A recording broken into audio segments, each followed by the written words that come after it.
Okay, so we're still on module one. I want to dive into the story that you've been telling yourself, you specifically. Because when you break it all down, we all are going through different things. Everybody's situation is different. But the story that you've been telling yourself, that's like a universal thing that we kind of all, it's an underlying common denominator. The story that you've been telling yourself usually is rooted in fear. No matter how you try to put it, it's usually rooted in fear. And that's why you won't take the action, right? So, the only reason why you're holding yourself back, or the only reason why any of us are holding ourselves back, or our family is holding ourselves back, is because of the fear of the unknown.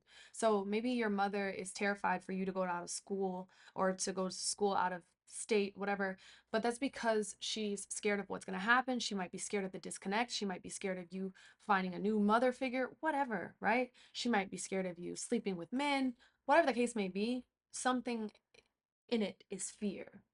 There are people who are 50, 60, who have never left the city that they're from because they are scared to get on an airplane. The fear of the unknown. They think that the airplane is going to crash and that's how their life is going to end. That's the fear of the unknown. They don't think about statistics. They don't think about the fact that, 900 planes take off every hour and usually 900 of them land. They don't think about statistics. It's just the fear of the unknown, right?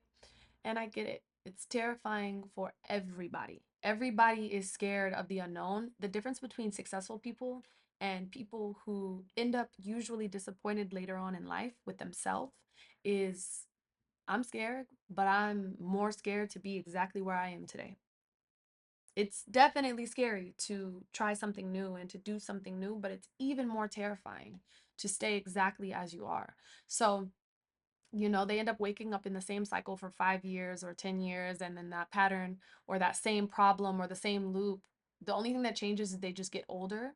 And usually, people that have this type of mind end up looking older, even sometimes even older than they are, because all the stress and, you know, all the resistance of just trying, of the hard work. So many people are resisting hard work. And a lot of it is a cycle that you didn't even sign up for. You didn't get in line and say, I'm terrified. Some people did, but you didn't. You were handed that cycle by whether your family or just the reality of who you were around growing up. And it wasn't necessarily because they wanted to hurt you, but they are scared of this thing that you're going to do. They don't understand it. So when you talk to your family members and you say, I'm going to be rich, I'm going to be famous, I'm going to be these things, they've never lived that life. So they're trying to protect you by saying, maybe do the safe thing. Maybe don't do that. I heard bad things about that. Maybe, all money isn't good money or whatever. And that is true. All money isn't good money. That is true. But you're breeding fear into my dreams because you've never dreamt this big. And that is the reality for a lot of our family. They never lived our thoughts. They've never been us. They've never yearned the way we've yearned. And maybe they did. That's the crazy thing. Maybe they did yearn the same way, but they didn't have the guts to seek the answer to the yearning. So I want to remind you, when you think about your story, remember that your starting point does not have to be your end point. But if you don't start asking questions, the starting point that was given to you will end up your end point. It 100% will. If you don't start asking questions and seeking your own answers and asking what fulfills you, what feels right for you, who am I? That was your homework. Who are you? At some point, you have to make a decision. And here's what you need to understand: time is not something that you get more of. You don't just get to pause and come back to where you left off when you feel like it. And a lot of people will tell you, well, actually, yeah, you do. No, because what you have to understand is there's a certain amount of work. Some people call it the 10,000-hour rule, right? You have to put 10,000 hours into something in order to be a master at it, right? Okay, cool. You put the guitar down for the last 5 years. Now you picked it up. We're on the fifth year. You've just picked it up. You're on day one, babe. Even if you remember, you know, A, B, C, D, E, F, G, and you know how to play Twinkle, Twinkle, Little Star, you still have 9,999 hours to work. So, sure, you can pick it up later, but you still have to do the work. No matter what day you choose to start, you still have to put in the work. That does not change. So the only real question is, do you want to be putting that work in at 60, or do you want to just stop the loop and do the work now? While you're energized, while you're young, while you have the opportunity. And there are people on my channel that are 30, 40, 50, and they're telling me it's too late. You are young. You have the desire, you're seeking the knowledge that is leading you to answers. There's no escalator to the top, and there's no cheat code, and there's no man who is coming to save you. And even if you do find the magical escalator or the elevator or whatever, you do crack a code or you do become one in a million of a story that's amazing. It ends. And I'm going to tell you why, because everything external ends, and the only thing that doesn't end is what you built yourself. Because when you build it yourself, you know exactly how it works. You know every wire, every foundation, every piece, every little kink and coil because you built it. You know what it feels like to be down bad. You know what it feels like to be upright. You know what it feels like to right now. My example would be this pain in my leg is because I was greedy with running. It's the only sport you cannot be greedy in. You have to earn running. You think you just go out and run a 7-minute mile? That's what I did because I let my adrenaline tell me I could do it. And I did it. And I came in first place. There's a little trophy back there. I did. And the minute that I stopped that 5K, my body said, we've never done this before. And now we have a stress fracture because you never earned that mile.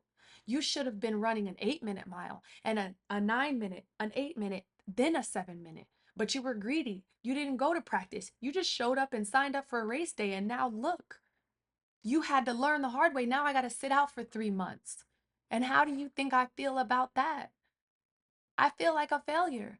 But in the hindsight of it, right?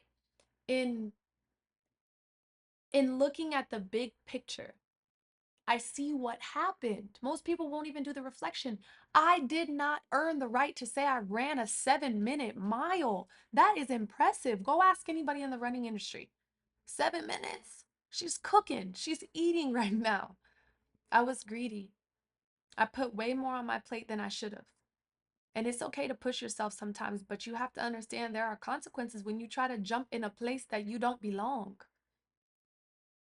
You have to earn it. My brother always says to me, oh, I wish Jay-Z and Beyonce could hear your music. I don't. Not yet. No, sir. He's like, nah, you're cold, sis. Like, if he could see you're in your house producing, if he could see that I was in my house producing, if Mrs. Beyonce, Giselle Knowles could see me, Knowles Carter, excuse me, if she could see me in my house producing, she would be like, oh, she's not really putting in no heavy work.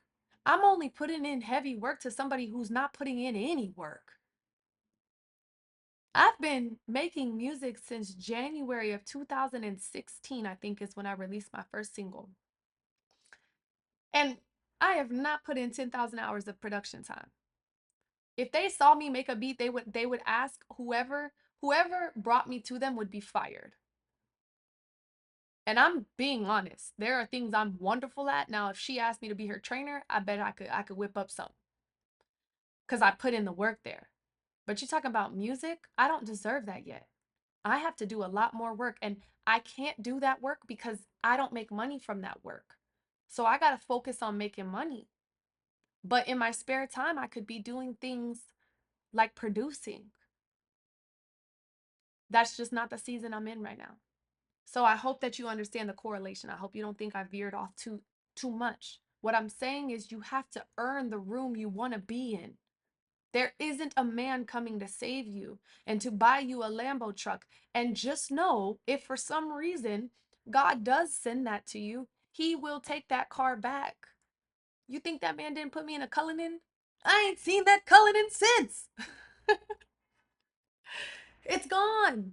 I didn't earn it. It wasn't mine. It was fun. I didn't earn it. And so what am I doing right now? I'm putting in the work. I'm earning it. If you want someone to hand it to you and give you instructions and tell you when you're ready, you will be replaced every single time. You piss them off one time, you'll be replaced. We're not just talking about a man, we're talking about a job. You say you do real estate. You're not putting in the work, you're not doing the showings, you're not updating the listings, you're not doing the work. Somebody's gonna sell that house, babe, and you're not getting any cut of it.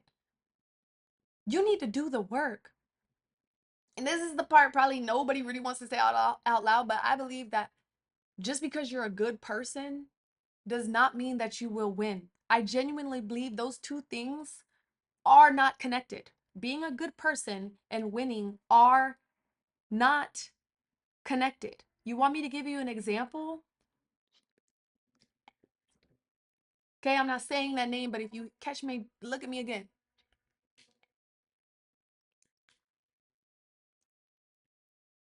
He is not a good person. He's not a good person. And he's so successful. Those two things are not connected. I always thought that if I was kind enough, and if I gave enough, and if I was accommodating enough, success would follow me. And that the universe would reward good people with good outcomes. And that's not true. That's not true. What that belief actually cost me was staying in rooms I had no business in. And it was giving up time and energy and kindness to people who never deserved access to me in the first place. And it wasn't honestly kindness. It wasn't kindness. It was me thinking and connecting, if I'm nice to this person, I will win. Not that I wasn't genuinely nice. I'm saying even when I wanted to be something else, I tried to trump it with kindness. I was using it as a strategy, if I'm being honest with you. Like, if I was good enough to enough people that maybe something would finally click and be in place for me. And you don't have to be a good person to be successful. You have to ask, you have to earn what you're asking for. You have to ask for it, sure. You have to mention it, you have to manifest it. Yes, you have to ask for what you want.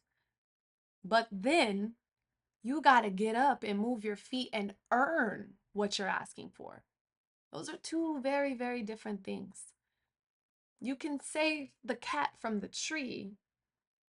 That's wonderful. Thank you for doing that. I'm sure the cat feels relief, but it's not going to build you an empire. You can help the people on the side of the road, and sure, you're stacking up good karma. I do believe in that. It's not going to make you successful. And I'm not telling you to just walk around being an asshole. I'm trying to save you from being kind to people who don't give a fuck about you. And there's no other way to say that. I'm genuinely working on cussing. There's no other way to say that. You're staying somewhere you're not meant to stay. And that is costing you time that you cannot get back.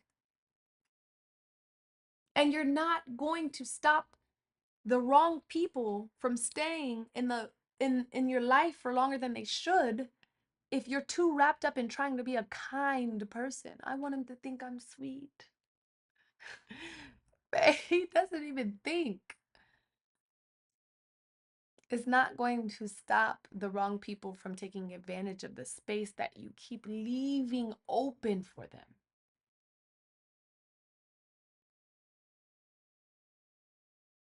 Kindness is a privilege.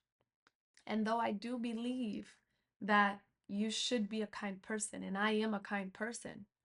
You will not take advantage of me because of that. Some people will take advantage of the fact that you're vulnerable, that you don't have any money, that you don't have a job, that you've been their wife for 15 years, that, you know, they're entitled. There's so many mothers that message me and tell me that their children, their grown children, take advantage of them. There are children that threaten to off themselves so that their mother will send them money. That is taking advantage of somebody's kindness. The story that you've been telling yourself has been costing you in ways that you haven't even fully calculated yet. And nothing changes until you look inwards and say, how long am I willing to do this? How long am I willing to play this game?